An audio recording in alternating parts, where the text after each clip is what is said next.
Hello and welcome to your Lymphatic Yoga Wellness program. So the biggest thing about this whole entire program is that I want you to listen to your body. So this program is intended to really give you the tools, to give you all of the things you need to really manage and live with lymphatic disorder. So I always like to say, listen to the whisper. So listen to that tiny little voice in your mind that's saying, hey, whoa, don't do that, slow down, so that you don't have to hear the screams. So above all, use this program to really create a better conversation, a better relationship between your mind and body. So a little bit about me. Many of you know me, but my name is Babz. I'm an occupational therapist, lymphedema therapist, and yoga teacher, and I live in Boston, and I currently work at Brigham and Women's Faulkner Hospital. And now I'd like to share about someone special in my life. This is my mom, Tina, who is involved in this program and who joins all of my programs, thankfully. She is a breast cancer survivor and unfortunately was diagnosed with lymphedema. And this is a quick little quote that I took from a blog that her and I wrote together. And if you want to check out that blog, it's on my website under Balance Blogs. So she says, Babz not only treated my lymphedema, but she helped me with my whole body's health. I now understand what I am doing it and why I'm doing it. Today, my arm is under control and I am now managing my lymphedema through many ways. And now lymphatic yoga is in my weekly routine. So my mom was the type of person who didn't really like yoga, never thought she would like it, never really wanted to do it. And then during the pandemic, when I moved to Boston, I wanted a way to still see her and still see my patients. And that's why this program was created. This is how this was born, because I really wanted a way to check on my mom and my patients because everything else got shut down. So a quote that I love is that shared experience is a necessary ingredient in empathy. So I would love to get to know all of you. So those of you who are listening to the recording right now, this is the time that I stopped the recording and then we shared a little bit about all of us. So if you didn't make the live class today, that's okay. Or if you're watching this recording at another time, that's okay too. I have a Facebook group called Yoga for Lymphedema that you can join, that you can introduce yourself and you can ask questions. You can also follow me on social media, Balance with Babz Yoga, or send me an email, Balance with Babz, and I'll connect you with our community. So in this program, what are you going to learn? So week 1, which is today, we're going to discuss the lymphatic system, lymphedema, lipedema, and the benefits of lymphatic yoga. And I also have a little surprise study that I would like to share with all of you. Week 2 is lymphedema risk reduction and ways to encourage lymph flow. Week 3, self-manual lymph drainage. Week 4, compression garments. Week 5, mental, physical, and psychosocial health. Week 6, nutrition, trending topics, recap. And this is the class that Jean Lamatia comes. It's a bonus class between our 2 sessions that she comes for a Q&A. Jean Lamatia is a registered dietitian and she's wonderful. She works with people with cancer, with lymphedema, lipedema. So it's really a special treat having her join our program. So this is something new. And I really want to in the future. So if you're watching this program recording far in the future, I might be doing this now, but I sure hope so. But so this is a study that I want to try, a little pilot study with all of you, or those of you who are interested. It's totally optional. But I found this little measuring tool and I have it here. And basically what it is a way that you can self-measure. So it has a little clip-on thing that you can use your arm or your leg, and then it cinches to take the measurement of the arm or the leg or whatever.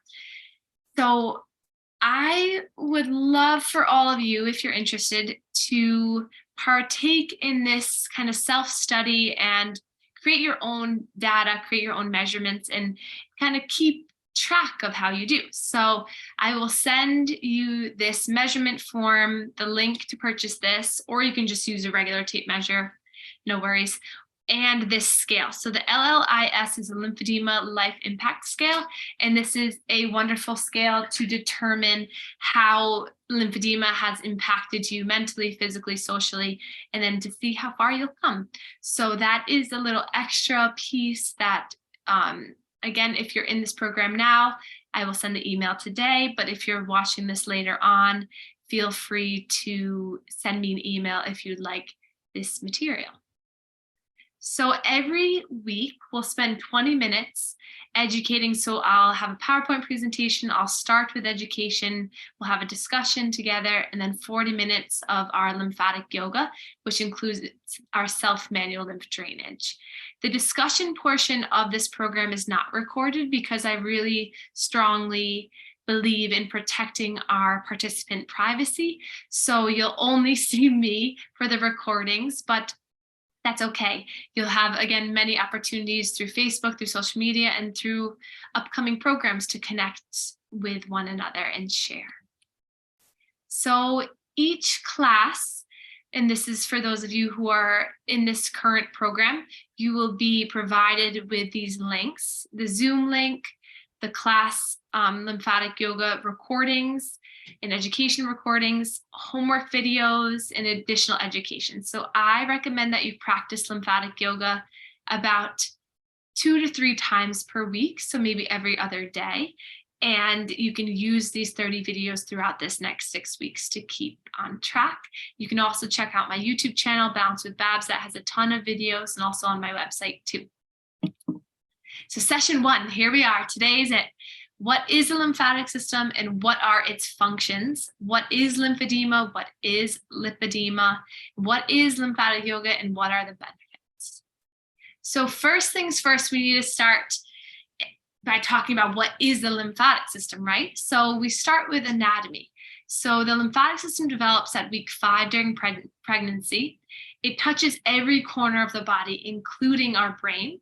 And I like to think of this little balloon animal guy here. It looks like a little poodle right here at the bottom. So if we didn't have a lymphatic system, the fluid in our body wouldn't have a transportation route. So we would just get larger and larger and larger. And actually we would just keep filling and filling and filling, and we would become like balloon animals. So we really rely on our lymphatic system to keep our fluid balance in check. So these are the major components of the lymphatic system. We're really going to focus on the lymph nodes and lymph vessels for this program, but I think it's worth mentioning the different organs and different components as well. So you also have the spleen, the thymus gland, the tonsils, and the Peyer's patches. And this is a nice outline of all of the system here. So there's 3 major functions of the lymphatic system. We have that it assists with the fluid balance, like I said earlier, think balloon animal. It assists with our digestive system and also with our immune response. So first function is this fluid balance. So here pictured on the right, the red and the blue is our cardiovascular system. You have your veins and your arteries. This is controlled by the pumping heart that pumps blood away, and then the blood comes back towards the heart.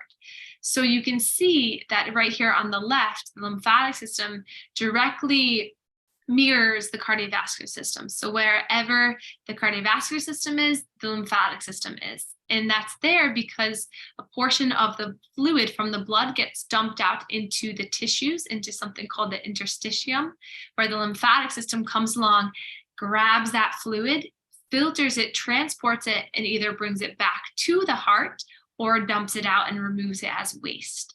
So they are really, truly best friends, and they play a part in helping one another to balance this fluid.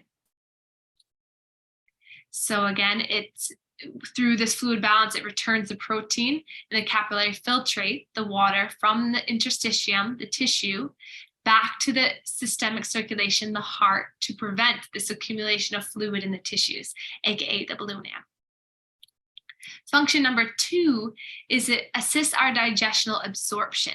So the lymphatics are in charge of transporting these large molecules and absorbing nutritional fatty acids.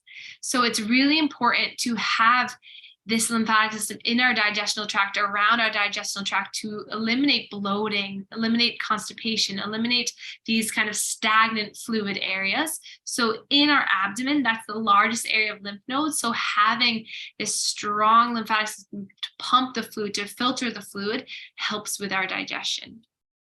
And function number 3, this is something that I think most people are most aware that the lymphatic system does, is helps our immune system. So if you've had cancer, or if you've had a really bad cold and your lymph nodes are swollen, you'll know that that is the lymphatic system's way of responding to foreign cells. So it circulates lymphocytes and other white blood cells that fight off these bacteria and viruses. So fluid comes into the lymph node. These lymph nodes are the scanning area. So they kind of say, okay, is this good fluid, bad fluid? What do we want to do? And then the immune cells go out to the site of infection to basically target that infection and help you to not be sick anymore, or to alert the body that something's going on. So very important. Now, so we now know the functions, we know the anatomy. Now, what happens if something goes wrong? So what happens if the lymphatic system is disrupted? This is where we'll get into lymphedema and lipedema, the reason why you're all here. So lymphedema, the definition is that it's an abnormal accumulation of protein-rich fluid in the interstitium, which causes chronic inflammation, reactive fibrosis, and varying amounts of adipose tissue proliferation of the affected area.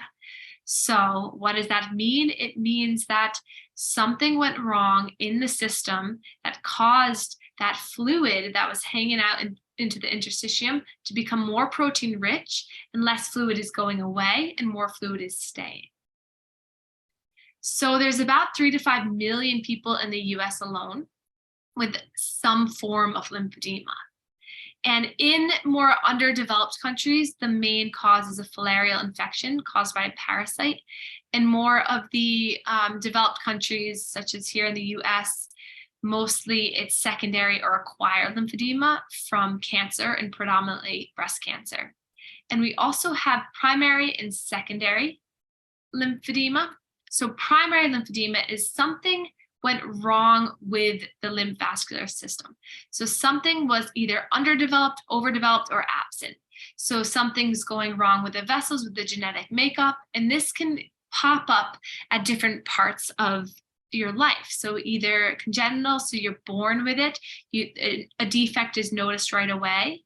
Praecox, 1 year to 35 years of age, tardum after 35, and you can also have family history of it, such as Milroy's or Meigs syndrome.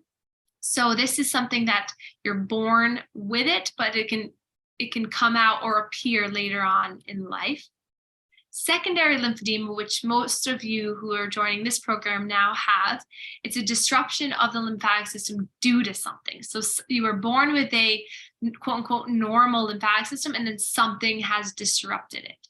So this could be, like I said, a parasite or something that invades the system. It could be surgery or radiation, or, and most common is breast cancer. It could be trauma. You got in a bad car accident, you broke your leg, you did something that caused the vessels to be disrupted. It could be an infection. It could also be chronic venous insufficiency, a vein problem, which leads to more lymphatic load, causing lymphedema, or obesity. Sometimes that chronic inflammation, that chronic obesity can lead to the breakdown in the weakening of the system. Now, lymphedema and lipedema, they're treated pretty similar, and they do have similar aspects, but they also are very different. So lymphedema, which we were just talking about, is more of a lymphatic disorder. So something's going on with the lymphatic system. Whereas lipedema is a condition of the adipose tissue, of the fat tissue. It's also called the lipid metabolism disorder. So basically, the fat cells in the fat tissue is not being metabolized correctly, which leads to these thick pockets of fat that is hard to break down and move. And some of my patients will actually feel like almost little rice kind of pieces throughout their tissue. And it often has a lot of fatigue, muscle pain, and easily bruised. So whereas lymphedema, it's not, pain is not one of the most common symptoms, but in lipedema, it can be very tender and painful to touch. And sadly, lipedema often is misdiagnosed as obesity. So one of our participants in this program now, I asked her permission if it was okay if I could share this. Her name is Catherine, and she has lipedema and lymphedema. And she has created this organization that has so many wonderful resources. And I highly encourage you to check this organization out and contact Catherine. She's a wealth of knowledge and experience. And we're really lucky to have her in not only our community, but also in the world. So you check her out, please go to this website and let me know if you have questions about lipedema or lymphedema. You can also have something called lymphedema, which is the combination of both. And often that can happen because the lipedema, the fatty cells, get in the way of those lymph vessels. So the lymphatic system is disrupted due to the buildup of that adipose fat tissue. So now, what is lymphatic yoga? That's why you're all here, right? So this is my definition that I created. It's a mindful movement practice to encourage lymphatic health through guided self-MLD, manual lymph drainage, emphasis on breath work, awareness of the lymph pathways, and the use of muscle pumps to assist lymph flow to restore mind and body balance. So the 4 major ways that the lymph flow moves through the body is through our breath, through self-manual lymph drainage, through muscle pump contraction, and through mindfulness. Number 1 is breathing. So as you're just sitting here, take a slow breath in through the nose and exhale through the mouth. As you do this, this is encouraging improving lymphatic drainage through stimulating and massaging the thoracic duct through this diaphragm movement. So we'll begin by placing the hands to the belly like I'm doing here in this picture. And as you inhale through the nose, feel the belly expanding in the hands, the diaphragm setting down. And then as you exhale, you'll feel the belly pull in towards the spine. This is the diaphragm coming up and in. So as you do this, breathe in, give a little pressure with the hands on the abdomen. And as you breathe out, let it relax and release. Good. So inhale and exhale. And as you exhale, the diaphragm's coming up and in, massaging this thoracic duct, this major duct that carries all the fluid from the lower half of the body, pumping it up, getting it more active, getting it more controlled, and flushing it up back to the heart. The second way is through self-manual lymph drainage. So what this does is it opens and stimulates large areas of lymph nodes via this certain type of massage to stretch the skin to improve the speed and encouragement of lymph drainage. So every time you stretch the skin, this superficial lymphatics, the vessels are opening and the fluid's flushing on through. So let's try it. So every lymphatic yoga practice at the beginning of the class, we do our breathing. We help to open and drain the central lymphatics. What that does is it clears the area here so that we can encourage more drainage from the arms and the legs to come towards the heart. So I like to think of it like cars. So you imagine you had a row of cars all the way up the arm, all the way to the heart. In order for the cars to move, you need to move these cars out, then these cars, and then finally that car can move. So think about that in your whole entire body. In order for the cars at your toes to move, you need to move the cars at your knees, right? So you need to encourage central lymphatics to get flushed out to move in order for the rest of the fluid to filter out. Or else you just would have a big car crash, whatever, right there. So we'll take our hands, cross them across the chest. Either you can cross them like this or one hand at a time like this. And we're going to stretch the skin, doing little half circles in towards the neck. So about 5 to 10 times here. The pressure is light. You can see I'm doing it here. And I'm really taking up a nice surface area with the hand. So you're stimulating these supra and infraclavicular lymph nodes above and below the clavicle, and all the fluid from the body goes back into the venous system major ducts right behind the clavicle. So we want to clear this area. And then we'll come to the neck, hands to the neck, stretch the skin back and down.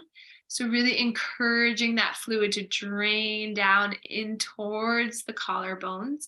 You have a lot of lymph nodes all along the neck here. So encouraging that to drain will help. You might need to swallow a little bit. Take a breath in and out. And then coming back to the chest. So think about it. We just moved all those cars down to here. So we want to clear this out again. Taking your time with this. So we did the chest, neck, back to the chest. Now we want to do the shoulders and the armpits. So you'll take your hands on the shoulders and stretch the skin of the shoulder collectors here as you pump the elbows. You can always do this at one hand at a time too. So just stretching the skin and then coming back to the chest. In this routine, don't worry if you're like, wait, what am I doing? Am I doing it right? Don't worry, you probably are. You're stimulating, you're moving the lymph fluid. You can play around with a little pumping action here. You can do a little tap, tap, tap. Whatever feels good, and then relax your hands down. Awesome. The third component, the third way that lymph fluid moves is through movement. So unlike the cardiovascular system, the lymphatic system doesn't have a heart to pump the fluid.